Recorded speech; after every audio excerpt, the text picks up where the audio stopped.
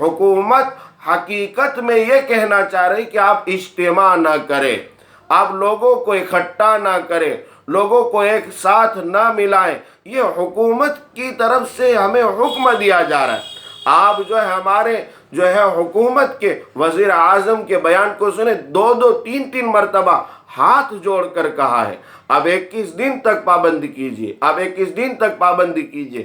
یہ ہاتھ جوڑنا ان کا۔ اب بعض لوگ کہیں کہ یہ سازش ہے، خدا کی قسم یہ کوئی سازش وازش نہیں ہے۔ اگر سازش ہوتی تو صرف ایک قوم پر یہ حکم دائر کیا جاتا، پورا ہندوستان لاک ڈاؤن میں ہے، تمام کاروبار ٹھپ ہے، تمام ہی ذرائع بند کر دیے گئے ہیں۔ ایسے وقت میں آپ اس کو سازش کا بہانہ دے کر غفلت نہ برتیں۔ اسی لیے جمعہ کی نماز جن کے گھروں میں پڑھی جا رہی ہو وہ اس بات کا خیال رکھے،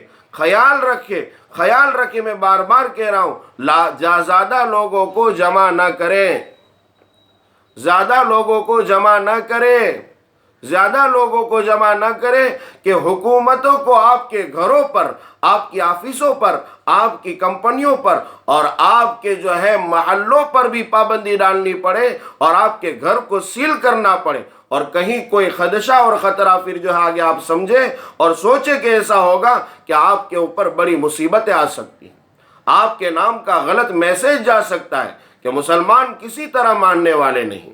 اس لیے آپ اس بات کا خیال رکھیں، اللہ کے واسطے جمعہ کی نماز پڑھے تو آپ اس بات کا خیال رکھیں کہ آپ زیادہ لوگوں کو جمع نہ کریں، فون کے ذریعے لوگوں کو بلا کر آپ اکٹھا کریں، ایسا ہرگز نہ کریں کہ فلاں صاحب کے گھر میں نماز ہوگی، لوگ آ جاؤ۔ اب وہاں اتنے لوگ جمع ہو گئے تو مسجد میں جانے سے کیا کسی نے منع کیا تھا؟ کون منع کر رہا ہے مسجد میں نماز پڑھنے سے؟ آپ کو اکٹھا ہونے سے منع کیا جا رہا ہے، ایک جگہ جمع ہونے سے منع کیا جا رہا ہے۔ آپ وہی ایک جگہ جمع ہونا آپ کے گھروں میں کر رہے، آپ کی فیکٹریوں میں کر رہے، آپ کے چھوٹے چھوٹے عبادت خانوں میں کر رہے۔ اللہ کے واسطے ایسا بالکل نہ کریں۔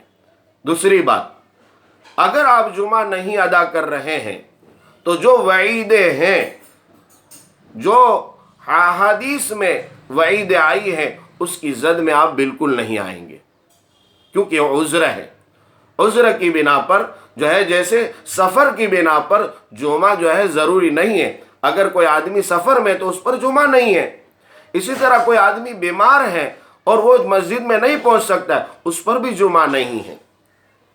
تو جب سفر کی بنیاد پر جمعہ معاف کیا جا سکتا ہے تو آج یہ عذر ہے۔ حکومت کی طرف سے بھی یہ ہمیں حکم دیا جا رہا ہے۔ پولیس کا ایک بیان میں سن رہا تھا، وہ بیچارہ ہاتھ جوڑ کر کہہ رہا مسلمانوں سے کہ کل آپ کا جمعہ ہے، آپ لوگ ایک جگہ جمع مت ہونا۔ اس لیے میں آپ سے بھی اپیل کر رہا ہوں، حکومت کا ساتھ دیجئے، ان کا سمرتھن کیجئے اور احتیاطی تدابیر کو ملحوظ رکھتے ہوئے لوگوں کو زیادہ جمع نہ کریں۔ اگر کسی جگہ جمعہ نہیں پڑھنا ہے، آپ گھر میں جمعہ ادا نہیں کر سکتے ہیں، کوئی ایسا فرد نہیں ہے جو خطبے دے سکتا ہو، اگر ایسی پوزیشن ہے آپ کے گھروں کی، تو پھر ایک بات کو دھیان میں رکھیں کہ ظہر کی نماز جماعت کے ساتھ بالکل ادا نہ کرے۔ ظہر کی نماز بالکل جماعت کے ساتھ جمعہ کے روز جس شہر میں جمعہ ہوتی ہے ان شہروں میں ظہر کی نماز جماعت سے ادا نہیں کی جائے گی۔ یہ بات بھی دھیان میں رکھیں۔ ایک تیسری بات، اللہ اکبر، کیا ایمان والوں کے فون آ رہے ہیں، بار بار پوچھ رہے ہیں، مولانا صرف 4 رکعت ظہر ہی پڑھ لے چل جائے گا؟ مولانا صرف 2 رکعت جمعہ پڑھ لے کام چل جائے گا؟ ارے اللہ کے بندو، صرف جمعہ کی 2 رکعت یا صرف ظہر کی 4 رکعت نہیں پڑھنی ہے، جو مکمل نماز ہے اس کو پڑھنا ہے اپنے گھروں میں۔ اب یہ مسجدوں میں جماعت سے روکا گیا، لوگوں کو آنے سے روکا گیا، اب لوگ ایسے غفلت میں پڑ گئے، ایسا لوگوں پر لاپرواہی کا ایک حملہ ہو گیا کہ اب گھروں میں بھی کوئی نماز نہ پڑھے۔ اس وقت رجوع الی اللہ کا موقع ہے، اللہ کی طرف خصوصاً رجوع کیا جائے، رویا جائے، گڑ گڑایا جائے، اللہ کو منوایا جائے۔ جمعہ کا دن تو کتنا مبارک دن ہوتا ہے۔ اللہ تبارک و تعالی اس جمعہ کے دن میں ایک گھڑی ہے جس میں دعا قبول کرتا ہے۔ حدیث شریف میں آتا ہے جو مانگا جائے وہ اللہ قبول کر لیتا ہے۔ اس لیے اپیل کرتا ہوں مسلمانوں سے بھی اور غیر مسلموں سے بھی اور سکھ سے بھی، جین سے بھی، بدھسٹ سے بھی، جتنے بھی دھرم کے لوگ ہیں، آپ سمجھے سب ہی جمعہ کا دن ہے، سب ہی دعا کریں اور ایک ہی دعا کریں، سب کی ایک زبان ہو، سب ایک ہی پکار کریں اپنے رب کو، اپنے ایشور کو، اپنے اللہ کو۔ جس زبان میں آپ یاد کرتے ہیں اس زبان میں کہیے، اے اللہ یہ مصیبت ہم سے ٹال دے، یہ بیماری ختم فرما دے، پوری انسانیت کی حفاظت فرما دے، خصوصاً ہمارے دیش ہندوستان کے باشندوں کی حفاظت فرما دے۔ میں انہی الفاظ کے ساتھ آپ سے الوداع ہوتا ہوں اور دعا کی درخواست کرتا ہوں، اور بار بار جو لوگ دریافت کر رہے ہیں، اس لیے میں آپ سے اپیل کرتا ہوں کہ اس ویڈیو کو آپ اتنا عام کریں کہ میرے جتنے بھی متعلقین ہیں، دوست احباب ہیں، بھاؤنگر، شیہور، مہوا اور ویراول، پاٹن اور مانگرول اور دیگر کیشود اور جگہ جگہ پر ونتھیلی وغیرہ سے جو فون آ رہے ہیں، سب تک یہ ویڈیو عام کیا جائے، پہنچایا جائے، تاکہ جمعہ سے پہلے جو لوگ غفلت برتنے والے ہیں وہ اس سے جو ہے آگاہ ہو جائیں اور کوتاہی نہ کریں۔ اللہ تعالیٰ